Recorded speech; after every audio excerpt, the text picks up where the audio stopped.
Right around the first week of May, just as the PGM rhododendrons are blooming and the spring nights turn warm, it's a subtle reminder that the ruby-throated hummingbirds, our only hummingbird on the East Coast, will be making the long migration back to upstate New York from Mexico or Central America.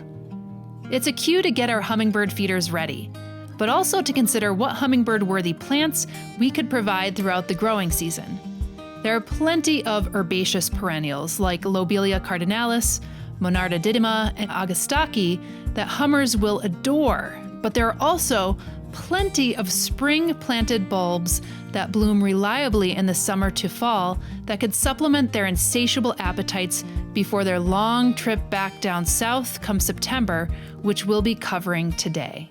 Well, we have quite the planting job today.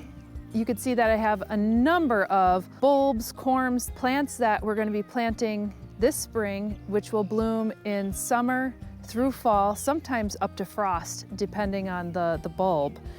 But we have a number of ones that we'll be going through, but the reason why we're going to be planting these this year is primarily to attract hummingbirds.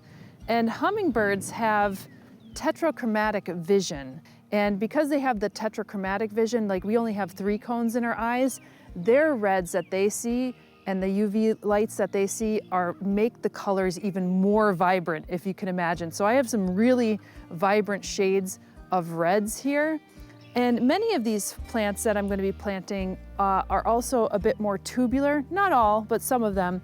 And that's another adaptation that hummingbirds have, is that they have a tendency, because of their long beak, to look for tubular flowers which other insects can't pollinate or nectar. Now you'll see butterflies on some of the colorful flowers, maybe they're reds or yellows, but butterflies are not really true pollinators. They may get a little bit of pollen on their legs, but mainly their legs are like naked, and so they just do mostly nectaring. Really the good pollinators are like hummingbirds. They're also like the bumblebees that are really fuzzy, and they basically get all this pollen on them and spread it from flower to flower. I have a number of things this year. Now you'll remember last year I planted a lot of dahlias. So I went with some fancy but mostly single dahlias. And then gladiolus. These are the type of plants that grow a large inflorescence, a very tall inflorescence. You could plant these 4 to 6 inches into the soil. You plant them now when frost is gone. And these come in lots of different shades. And I got ones that are in deep reds and purples.